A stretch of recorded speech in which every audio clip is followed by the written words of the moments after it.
Spicy yummy আমরা মাখা। আসসালামু আলাইকুম সবাইকে, আপনারা সবাই কেমন আছেন? আশা করি ভালো আছেন। আমি এমএস রান্নাঘর থেকে বলতেছি।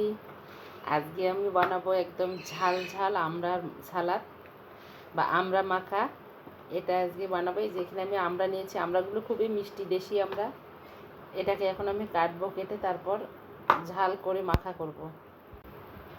আমড়াগুলো আমি কেটে নিয়েছি চিকন করে। এই যে এগুলো হলো আমড়া ঝাল মাছ হোলকা।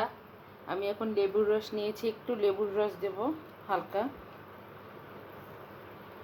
তাহলে আমড়াটা মিষ্টি, তাহলে টক মিষ্টি লাগবে, এত মিষ্টি না, মানে ঠিক আছে। আমি এখন দিয়ে দিচ্ছি, এই যে পুড়ে নিয়েছি, এগুলো হলো শুকনা মরিচ, কারেন্ট শুকনা মরিচ না কি যেন বলে এগুলোকে, ঝাল, অতিরিক্ত ঝাল এই শুকনা মরিচটার। এগুলো আমি পুড়ে নিয়েছি, ভেজে নেই। এখন আমি এখানে দিয়ে দেব হালকা একটু লবণ দিয়ে দেব,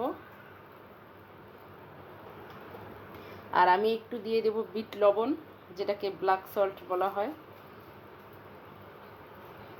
বেশি দেওয়া যাবে না, কারণ দুটো লবণ মিলে হয়ে যাবে। আমি দিয়ে দেব একটু চিনি,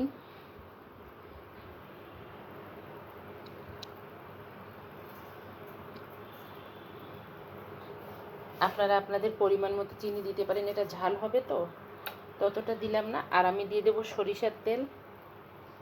আজকে আর কিছু ভালো লাগতেছে না, জ্বর লাগতেছে, এই জন্য এটা বানাইলাম, ভাবলাম আপনাদের সাথে শেয়ার করি। এটা আমি এখন এটা ভালো করে মেখে নেব। মাখা হয়ে গেছে আমড়াটা। লেবুর রসটা দেওয়াতে এত সুন্দর লাগতেছে খেতে, যা বলার মতো না। আপনারা এভাবে ট্রাই করে দেখবেন, অনেক ভালো লাগবে খেতে। এক একজন তো এক এক রকম করে খায়, খুবই মজা লাগবে খেতে। আমি এখানে দিয়ে দিচ্ছি একটু ধনেপাতা।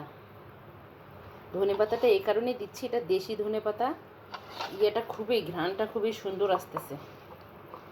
ঝাল হয়েছে সেরকম, আরও ঝাল দিতে পারতাম, দেব না, অতিরিক্ত ঝাল খেলে পেটে ব্যথা হবে।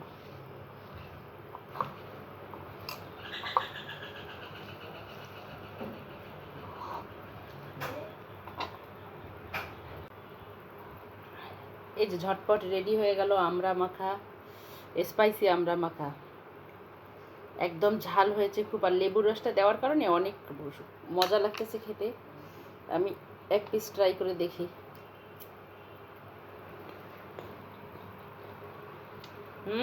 অনেক মজা হয়েছে।